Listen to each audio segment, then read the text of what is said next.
Kita semua tertipu. Semar bukan badut. Dia adalah kengerian purba yang tersamar di balik tubuh gemuk. Identitas aslinya jauh melampaui dewa-dewa yang kita kenal. Ini adalah pengungkapan brutal tentang rahasia spiritual yang tersembunyi selama ribuan tahun. Rahasia yang menjaga Nusantara dari kehancuran total di tengah pertarungan kosmik para dewa. Ini adalah kode Punokawan. Kekuatan yang menolak mati, yang muncul saat para dewa sekalipun angkat tangan.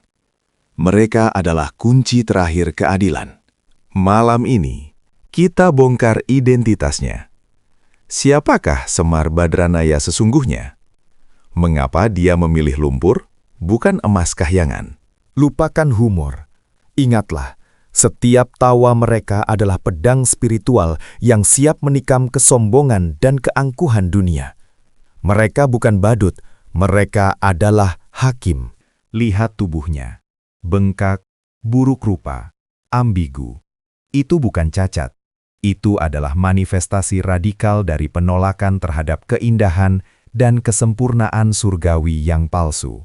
Dia turun ke bumi, menanggalkan keilahian, menjadi wadah penderitaan manusia.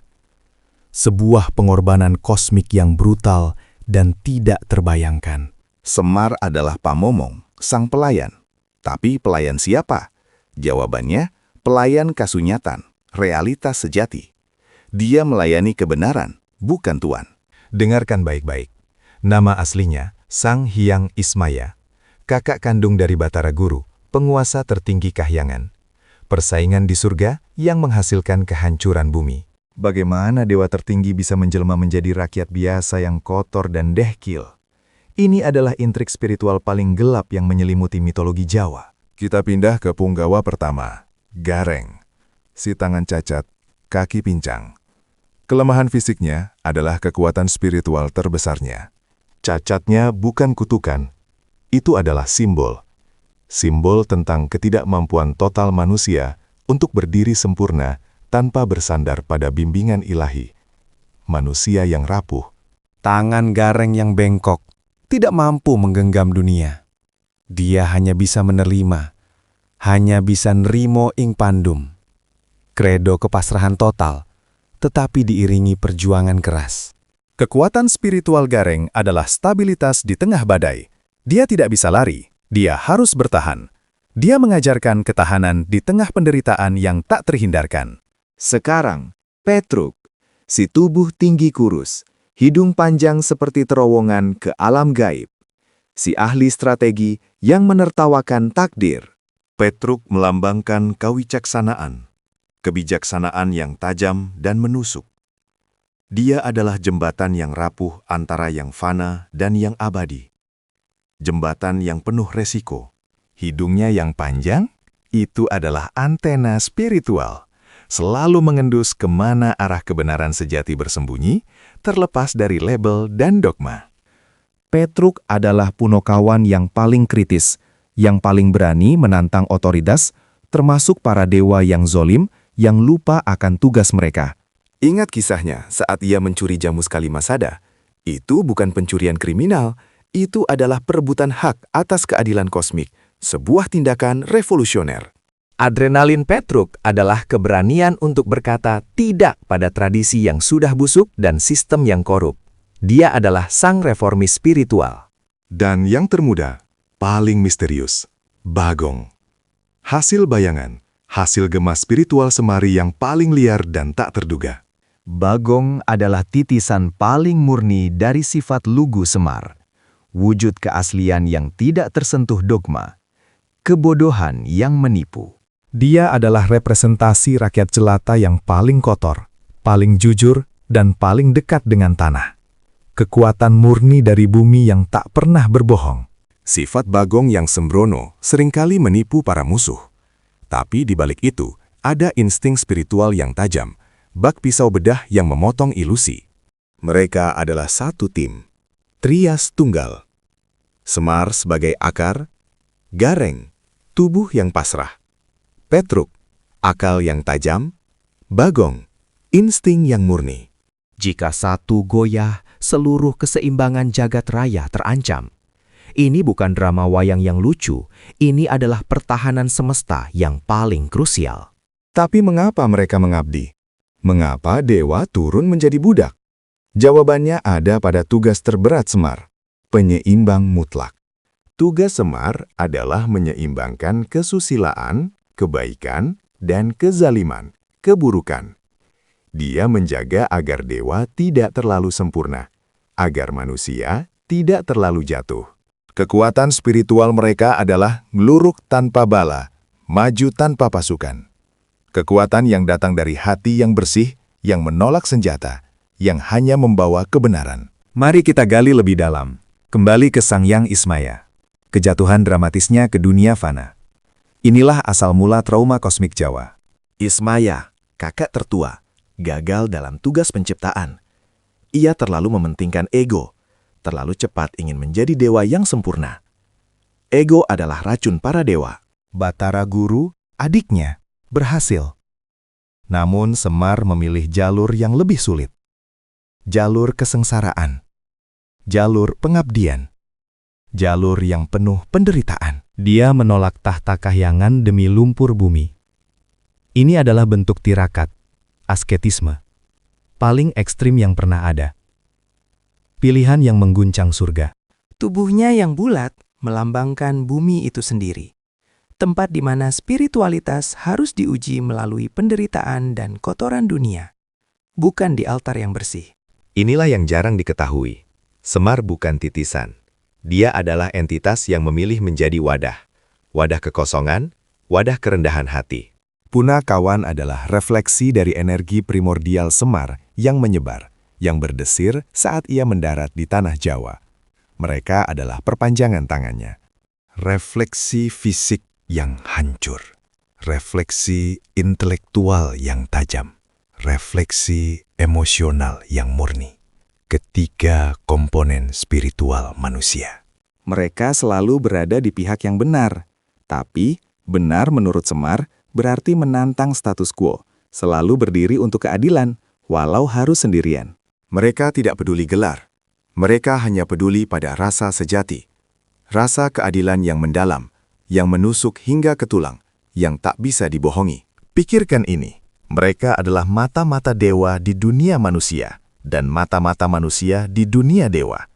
Mereka membawa laporan langsung kepada keilahian tertinggi. Mereka memegang kode wasis, pengetahuan yang melampaui kitab suci, langsung dari sumbernya, kesadaran alam semesta itu sendiri, pengetahuan yang hidup. Kekuatan mereka meledak saat kesatria besar seperti Arjuna atau Bima mulai goyah, mulai lupa diri, mulai terbuai kemewahan dan ego. Punakawan adalah alarm spiritual bagi para pahlawan. Mereka muncul saat moralitas para kesatria berada di titik nadir, saat mereka hampir jatuh. Mereka tidak bertarung dengan senjata baja. Mereka bertarung dengan sabda, ucapan yang penuh makna, dan sasmita, isyarat. Kata-kata mereka adalah tombak. Saat Semar berbicara, itu bukan Semar yang bicara. Itu adalah suara alam semesta yang menuntut pertanggungjawaban dari setiap jiwa yang mendengarkan. Ingat, saat Bima gagal memahami ajaran Dewa Ruci, siapa yang membimbingnya ke tengah lautan sunyi untuk menemukan dirinya sendiri? Semar. Mereka adalah kunci wahyu. Tanpa Punakawan, ksatria Jawa tidak akan pernah mencapai pencerahan sejati. Mereka akan tersesat dalam ambisi duniawi. Tapi pencerahan itu datang dengan harga mahal, pengorbanan ego, pembersihan diri yang menyakitkan, gritty, brutal, dan menyiksa. Inilah rahasia terbesarnya. Mereka tidak terlihat oleh kejahatan yang didorong oleh kesombongan. Kesombongan dan keangkuhan membutakan mata batin. Klimaks dimulai. Kita masuk ke medan perang spiritual paling ekstrim, Baratayuda. Ini adalah momen kebenaran, momen kehancuran. Punakawan bukanlah prajurit. Mereka adalah katalisator energi. Kehadiran mereka membalikan keadaan dalam sekejap mata. Mereka mengubah momentum takdir. Saat Arjuna menghadapi Karna, keraguan menghantui. Siapa yang membisikkan strategi, keberanian, dan kesadaran. Punokawan yang tak terlihat. Koruptor, tiran, dan iblis paling kuat sekalipun takut pada Semar. Mengapa? Karena Semar adalah cermin yang tak bisa didustakan. Mereka memancarkan energi dahsyat, kekuatan mengerikan yang melumpuhkan niat jahat, semacam radiasi spiritual yang membakar kebohongan. Petruk dengan kecerdasannya membongkar siasat lawan yang paling rumit. Dia adalah operator intelijen kosmik. Tidak ada rahasia yang aman darinya. Gareng menahan gempuran mental. Ia mengajarkan para ksatria untuk tetap membumi di tengah hiruk-pikuk kematian. Kunci utama ketenangan. Bagong, dengan keluguannya, sering melakukan tindakan yang dianggap konyol. Tapi itu adalah tindakan cerdas yang membongkar ilusi kehormatan palsu. Saat kesatria Kurawa mulai menggunakan ilmu hitam dan tipu daya, Semar mengaktifkan mode Ismayanya. Keilahian murni tertampil. Inilah puncak wahyu. Ketika Punokawan bersatu, mereka adalah portal langsung menuju Sang Hyang Tunggal. Saluran komunikasi tertinggi. Kekuatan itu bukan untuk menghancurkan fisik, tapi untuk menyadarkan. Menyadarkan para penjahat akan dosa purba dan karma buruk mereka. Setiap tindakan mereka didorong oleh Eling, kesadaran mendalam. Kesadaran bahwa hidup adalah fana, tapi tugas mengabdi kepada kebenaran adalah abadi. Mereka adalah bayangan yang bergerak cepat. Terlalu cepat untuk ditangkap oleh mata fisik. Hanya mata batin yang tajam yang bisa melihat pergerakan mereka. Ingat, kekuatan spiritual sejati bukan tentang mantra atau jimat, tapi tentang integritas tanpa celah di tengah kehancuran total. Mereka menang, bukan karena pedang, tapi karena mereka adalah perwujudan kebenaran yang tak terelakkan dan tak terkalahkan. Ketegangan mereda. Mari kita tarik nafas dan pahami filosofi inti yang ditinggalkan Semar untuk kita. Hari ini, di zaman modern. Mereka mengajarkan, jangan pernah takut menjadi buruk rupa, menjadi pincang, atau dianggap bodoh oleh standar dunia yang dangkal. Karena di balik keburukan fisik itu, tersimpan permata rasa sejati, kemurnian spiritual, yang tak ternilai harganya dan tak bisa dibeli. Filosofi Gareng.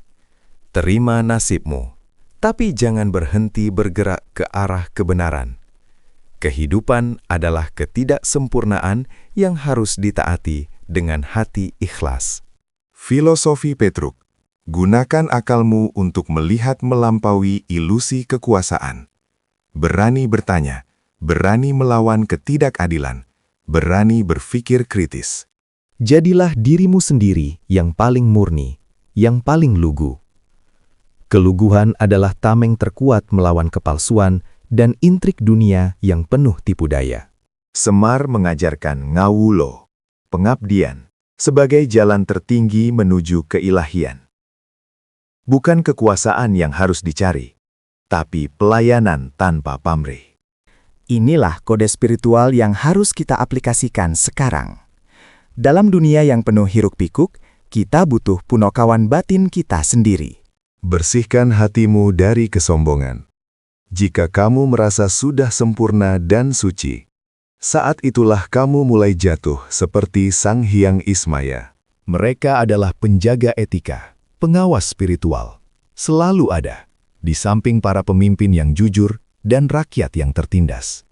Selalu mengawasi kita. Jadi, ketika Anda melihat Semar tertawa, ingatlah, itu adalah tawa seorang dewa yang sedang menertawakan kebodohan kita yang terkungkung ego. Jaga kode ini erat-erat di dalam jiwa. Gunakan kekuatan punokawan dalam dirimu untuk menghadapi kegelapan dan kebohongan hari ini. Ini adalah warisan terberat dan paling berharga dari tanah Jawa. Rahasia yang kini telah terungkap. Jangan lupakan pelajaran ini. Jangan biarkan kebenaran ini menghilang lagi. Bagikan video ini, sebarkan kesadaran ini kepada mereka yang butuh pencerahan yang keras. Waktunya telah tiba untuk kita semua menjadi pamomong bagi diri kita sendiri. Bangkitkan semangat Gareng, Petruk, dan Bagong batinmu. Dan yang terpenting, jangan lupa like and subscribe untuk update seru lainnya. Kita akan bongkar mitos lain yang lebih gila dan lebih intens di video selanjutnya. Terima kasih.